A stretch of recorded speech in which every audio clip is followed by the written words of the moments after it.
I just kind of glanced off, looked up into the crowd, and he just flashed at my head 2 feet away. And I just went like that as to swing at it like at a fly. Je viens de jeter un coup d'œil distrait, j'ai levé les yeux vers la foule et il a juste projeté un coup à ma tête, à 60 cm.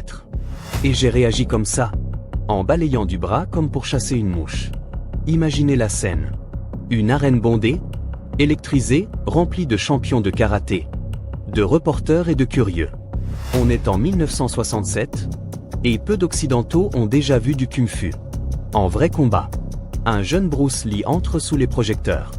Au tournoi international de karaté de Long Beach. Il commence par des démonstrations ludiques. Pompe sur 2 doigts, coup de pied fulgurant. Mouvement trop rapide pour l'œil. Puis vient le défi qui restera dans les mémoires. Pour des générations. Un combat qui dure quelques secondes seulement. Mais réécrit l'histoire des arts martiaux. Son affrontement record contre le champion. Victor Moore a changé le karaté à jamais. Musique. Avant les projecteurs. Avant que Bruce Lee ne devienne une icône mondiale. Il n'était qu'un jeune homme qui cherchait à faire ses preuves.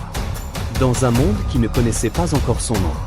Né à San Francisco en 1940, mais élevé dans les rues animées de Hong Kong, Bruce grandit dans une culture où les arts martiaux étaient plus qu'un sport. C'était la survie, la discipline, l'identité, et une bouée dans une ville qui menaçait de l'écraser. Adolescent, Bruce se retrouvait sans cesse dans des bagarres de rue. Il était rapide, audacieux, intrépide, mais il manquait de direction. Cette direction arriva quand il commença l'entraînement. Au Wing Chun Kung Fu sous la légende Ip Man. Le Wing Chun n'avait rien à voir avec les styles Tapak sans grave-l'œil. Vu à l'opéra chinois. C'était du combat rapproché, pratique. Conçu pour le vrai affrontement. Bruce assimila les leçons à toute vitesse. Garder le mouvement simple, attaquer directement. Ne jamais gaspiller d'énergie. Mais même alors, il ne pouvait s'empêcher de poser des questions. Pourquoi bloquer d'une façon quand une autre serait plus rapide? Pourquoi se limiter à un seul style quand chaque technique a quelque chose à enseigner? Quand Bruce revint aux États-Unis à la fin des années 1950, il emportait plus que des connaissances martiales. Il avait une curiosité insatiable et une volonté de prouver que le kung-fu n'était pas seulement une tradition ancienne. C'était un système de combat vivant, respirant. À Seattle, il ouvrit une petite école d'arts martiaux. Plus tard à Oakland et Los Angeles, ses écoles grandirent. Il forma des élèves de tous horizons, boxeurs, pratiquants de karaté. Même des acteurs hollywoodiens qui voulaient apprendre ses méthodes. Sa philosophie prenait déjà forme. Les arts martiaux devaient s'adapter, évoluer, couler. Et non être enfermés dans des schémas rigides. Pourtant, le monde des arts martiaux en Amérique n'était pas convaincu. Le karaté explosait. Le judo était respecté. La boxe avait sa place établie dans les sports de combat. Mais le kung-fu, pour beaucoup, sonnait exotique, mystérieux. Et peut-être même impraticable. Les gens se demandaient, ce jeune homme mince et énergique, pouvait-il vraiment tenir tête aux champions de karaté de l'époque? C'est pourquoi les tournois devinrent le terrain d'essai de Bruce. Il ne s'agissait pas de trophées ou de médailles. Il s'agissait de montrer, devant des salles combles et des experts sceptiques, ce qu'il pouvait vraiment faire. Sa première grande percée eut lieu en 1964, au tournoi international de karaté de Long Beach, où il stupéfia la foule avec son coup de poing d'1 pouce et ses frappes en rafale. Mais 3 ans plus tard, en 1967, il revint à Long Beach. Il était plus affûté, plus rapide, et prêt à révéler une facette de lui-même, qui allait changer l'histoire du combat pour toujours. Le tournoi de karaté de Long Beach 1967. À l'été 1967, Bruce Lee n'était plus un simple visage curieux. Dans la foule, il avait déjà marqué les esprits à Long Beach. 3 ans plus tôt, mais il revenait maintenant. Avec un objectif précis. La communauté des arts martiaux doutait de la praticité du kung-fu. Le karaté dominait la scène américaine. Le judo avait le prestige olympique. Et la boxe était solidement établie comme roi des sports de combat. La question qui bruissait dans l'arène était simple. Bruce Lee pouvait-il prouver que le kung-fu n'était pas seulement de la performance, mais du vrai combat? Le tournoi lui-même regorgeait de talent. Des champions comme Chuck Norris, Mike Stone et Joe Louis étaient présents. Ces hommes étaient des noms connus. Dans le monde du karaté, déjà célèbre pour des performances. Record dans les tournois à travers le pays. Si Bruce trébuchait ici, devant de tels champions légendaires, sa réputation pourrait ne jamais s'en remettre. Mais Bruce n'arriva ni timide ni hésitant. Il commença par des exploits de force et de contrôle. D'abord, ses fameuses pompes sur 2 doigts. Corps parfaitement aligné, doigts droits comme des barres. Il descendait jusqu'au sol et se relevait, en équilibre sur seulement 2 doigts. Des exclamations parcoururent le public. Même les artistes martiaux chevronnés étaient ébahis. Ce n'était pas un tour de cirque. C'était la preuve d'une puissance fonctionnelle brute, forgée par des années de discipline. Mais il n'avait pas fini. Il se banda les yeux et invita son élève Tech Kimura sur scène. Ce qui suivit fut une leçon magistrale de contrôle. Kimura lança coups de poing et coups de pied. Bruce les intercepta avec aisance, esquivant les attaques, comme s'il les sentait avant qu'elles n'arrivent. Pour la foule, c'était déroutant. Comment pouvait-on combattre efficacement sans voir? Pour Bruce, c'était la preuve que la maîtrise reposait sur l'instinct, le timing et l'adaptabilité, pas sur une forme rigide. À mesure que les démonstrations continuaient, l'excitation montait dans la salle. Ce jeune homme était-il vraiment aussi inarrêtable qu'il le semblait? Les champions de karaté dans le public se penchèrent en avant, attendant le moment où Bruce affronterait quelqu'un à armes égales. Et c'est alors qu'une nouvelle figure monta sur scène. Victor Moore. Vic était quadruple champion du monde de karaté et ceinture noire 10e dan. Il n'était pas seulement respecté, il était craint. Moore avait bâti sa réputation dans les arènes les plus dures, battant certains des meilleurs combattants du monde. Si quelqu'un pouvait démasquer Bruce Lee, c'était lui. Ce qui se passa ensuite resterait gravé dans les mémoires.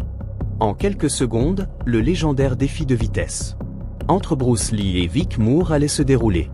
Et il fut capturé dans des images réelles, qui choquent encore aujourd'hui les historiens des arts martiaux. Le légendaire défi de vitesse avec Vic Moore. Quand Vic Moore s'avança au tournoi international de karaté de Long Beach 1967, l'atmosphère changea. Moore n'était pas un simple concurrent.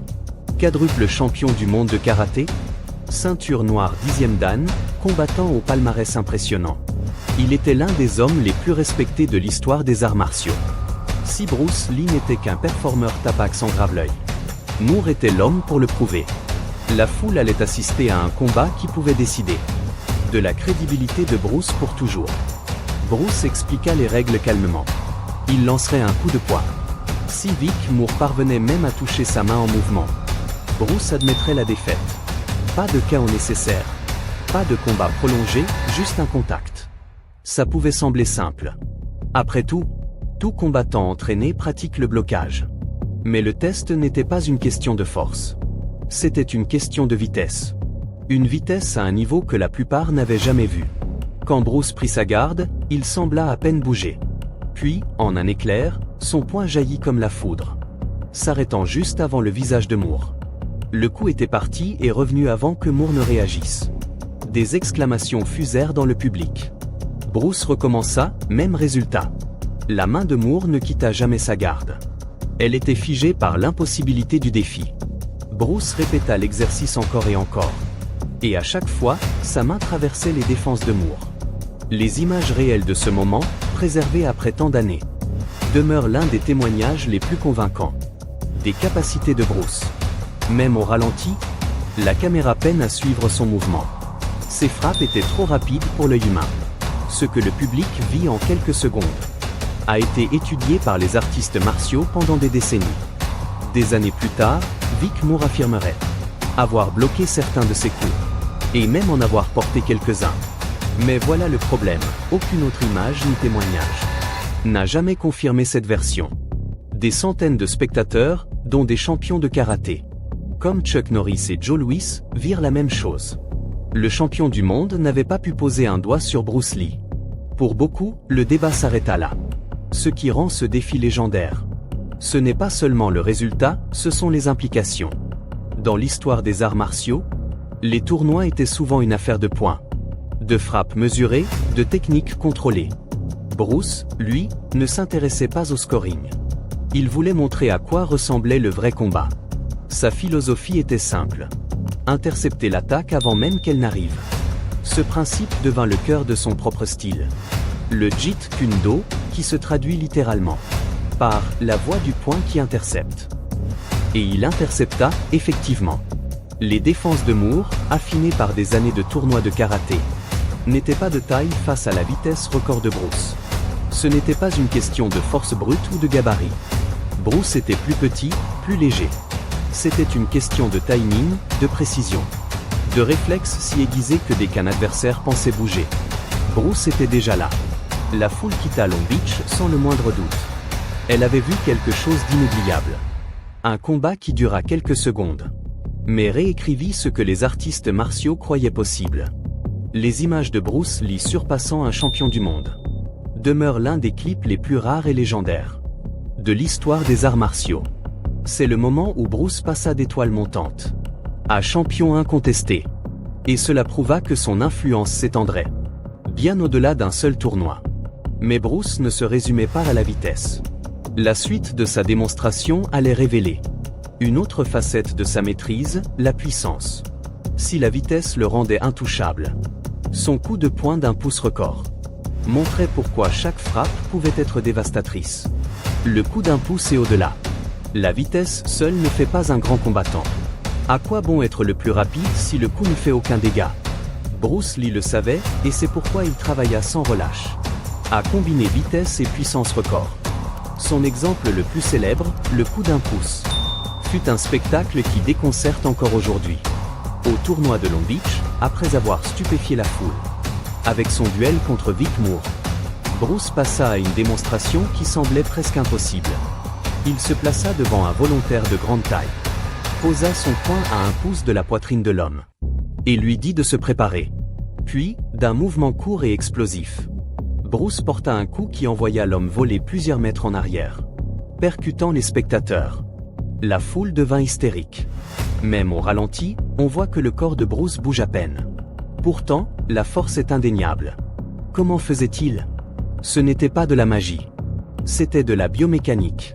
Bruce avait étudié comment générer une force maximale, avec un mouvement minimal. Il entraîna sans relâche ses fibres musculaires rapides, et développa la capacité d'exploser sur commande. Il utilisa ses hanches, ses épaules et ses jambes en parfaite synchronisation, canalisant l'énergie à travers tout son corps, jusqu'à son poing en une fraction de seconde. Il emprunta même des concepts à l'escrime, traitant le coup comme une botte d'épée, nette, directe, imparable. C'était différent de ce que pratiquaient la plupart des combattants, en karaté ou en boxe à l'époque. En boxe, la main forte est gardée en arrière, pour porter des crosses ou des crochets chargés de puissance. Bruce inversa cette idée. Il fit de sa main avant l'arme, rapide, précise, et étonnamment puissante. C'était une pensée de combat retournée, qui lui donnait un avantage que personne ne pouvait anticiper. Le coup d'un pouce n'était pas juste pour le spectacle. Il prouvait qu'une force dévastatrice pouvait naître de l'économie de mouvement. Aucune énergie gaspillée, pas de grand élan. Juste une efficacité pure. C'était la philosophie de Bruce. Combattre plus intelligemment, pas plus durement. Pendant que les champions de karaté misaient sur des katas bien rodés, et que les boxeurs entraînaient des combinaisons pour submerger l'adversaire, Bruce montra qu'une seule frappe, lancée avec un timing parfait, pouvait terminer un combat en quelques secondes. La science moderne a confirmé plus tard la puissance de cette technique. Des études sur les boxeurs montrent que les coups peuvent générer plus de 1000 livres de force. Le coup d'un pouce de Bruce, bien que jamais mesuré en laboratoire, fut estimé par des experts comme rivalisant ou dépassant ces chiffres. Malgré la distance minuscule, pas étonnant que ces démonstrations soient devenues légendaires. Mais le poids le plus profond, c'est que pour Bruce, le coup était plus qu'un exploit. Il symbolisait sa conviction que les arts martiaux devaient viser l'efficacité, pas la tradition. Pourquoi perdre du temps en mouvements élaborés? Si une frappe directe pouvait terminer le combat, cette pensée forma le socle du Jeet Kune Do, la philosophie martiale qu'il s'apprêtait à révéler au monde. La naissance du Jeet Kune Do. La vitesse et la puissance de Bruce Lee étaient époustouflantes. Mais il ne voulait pas être Remember seulement, pour des coups tapacs sans grave l'œil ou des exploits records. Pour lui, le combat n'était que la surface. Ce qui comptait vraiment, c'était la philosophie en dessous. Il croyait que les arts martiaux devaient évoluer au-delà des styles et traditions rigides. Cette conviction devint la graine du Jeet Kune Do, un système qui allait changer le combat pour toujours. À l'époque, le karaté, le judo et le kung-fu étaient souvent enseignés avec des règles strictes. Les pratiquants répétaient des katas, mémorisaient des formes et restaient fidèles à leur style choisi. Bruce respectait la tradition, mais il en voyait aussi les limites. Et si un mouvement était beau à l'entraînement, mais échouait en vrai combat, pourquoi se limiter à une école de pensée? Alors que le monde offrait d'innombrables techniques, il fut direct. Absorbe ce qui est utile, rejette ce qui ne l'est pas, et ajoute ce qui t'est propre. Le Jeet Kune Do, ou la voie du point qui intercepte, fut sa réponse. Au lieu d'être lié à un seul style, Bruce encourageait les combattants à emprunter, adapter, personnaliser. Du Wing Chun, il garda les coups en chaîne et les blocages d'interception. De la boxe, il prit le jeu de jambes et le rythme. De l'escrime, il absorba l'idée des poussées directes. Du judo et de la lutte, il apprit le contrôle et les leviers. Il cousit tout cela ensemble pour créer quelque chose de nouveau. Une méthode de combat qui privilégiait la liberté à la forme. Mais le Jeet Kune Do n'était pas seulement physique. Il était aussi mental. Bruce disait souvent, « Le plus grand adversaire n'est pas la personne en face de toi. C'est toi. » Le doute, la peur, la colère, la rigidité. Ce sont les vrais ennemis. Son histoire célèbre du « vider la tasse » l'expliquait le mieux. Si ton esprit est déjà plein d'idées fixes, tu ne peux rien accueillir de nouveau. Pour grandir vraiment, il faut d'abord vider la tasse. C'est là qu'intervient sa métaphore la plus célèbre, l'eau. Sois comme l'eau, mon ami. Coule quand il le faut, fracasse quand il le faut. Ne résiste pas, ne t'accroche pas à la forme. Adapte-toi à ce que tu affrontes, que ce soit au combat ou dans la vie. Cette mentalité était révolutionnaire à l'époque. Pour beaucoup d'artistes martiaux, cela sonnait presque comme une hérésie. Mais Bruce n'avait pas peur de la controverse. Il traçait un chemin qui inspirerait des générations de combattants. Et rien ne le prouva mieux que les rares images réelles de Bruce en sparring avec ses élèves, où sa philosophie prenait vie en mouvement. Fluide, imprévisible, dévastatrice.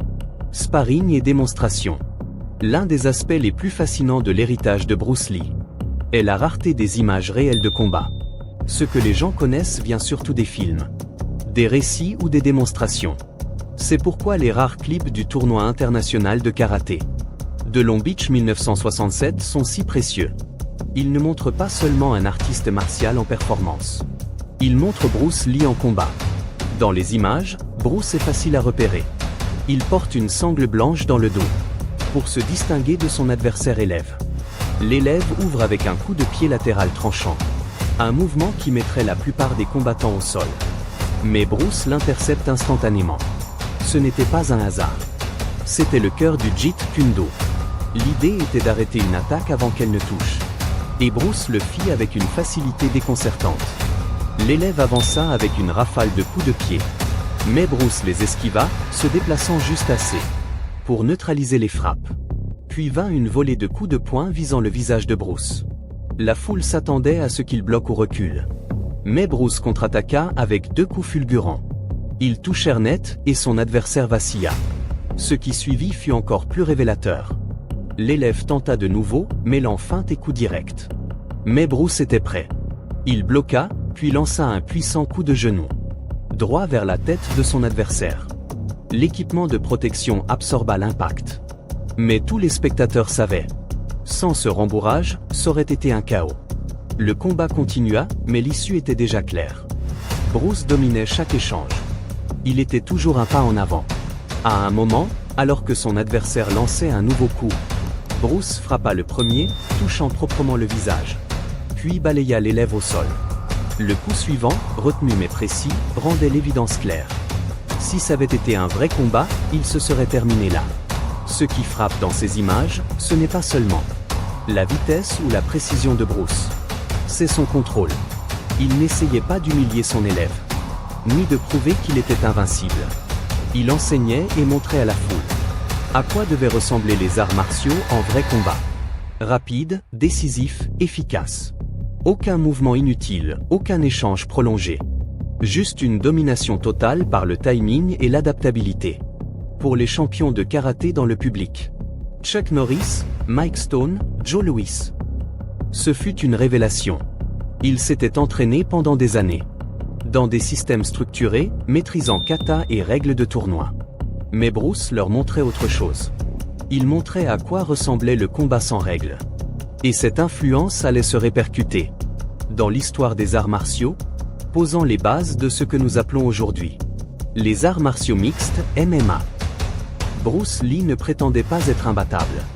Mais dans ces rares secondes d'image réelle, le monde vit à quel point il était en avance sur son temps. Et de là, son influence ne fit que grandir. Elle forma des champions, des tournois, et redéfinit la notion même de combat. Influence sur l'histoire des arts martiaux. Les images de Long Beach n'ont pas seulement émerveillé la foule.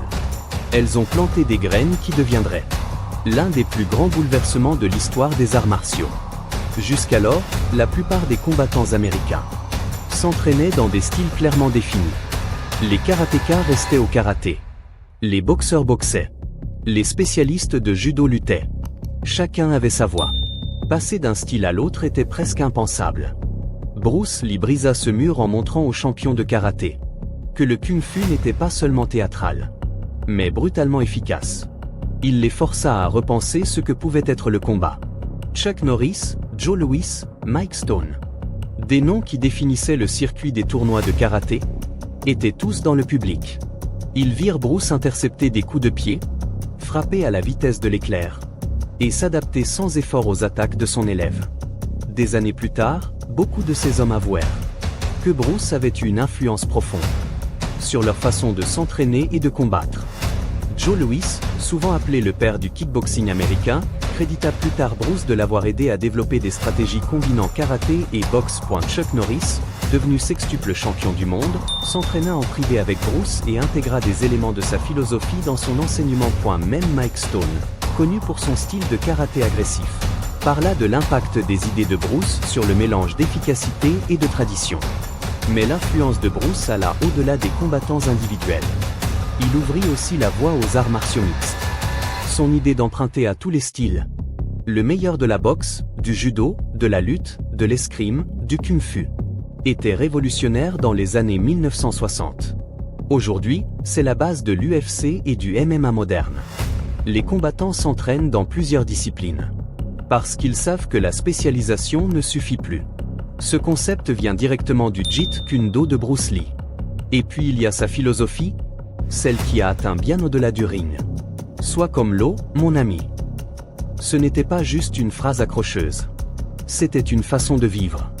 Bruce enseignait qu'un combattant, comme l'eau, devait s'adapter à toute forme, s'infiltrer dans toute ouverture, et ne jamais s'accrocher à une forme fixe.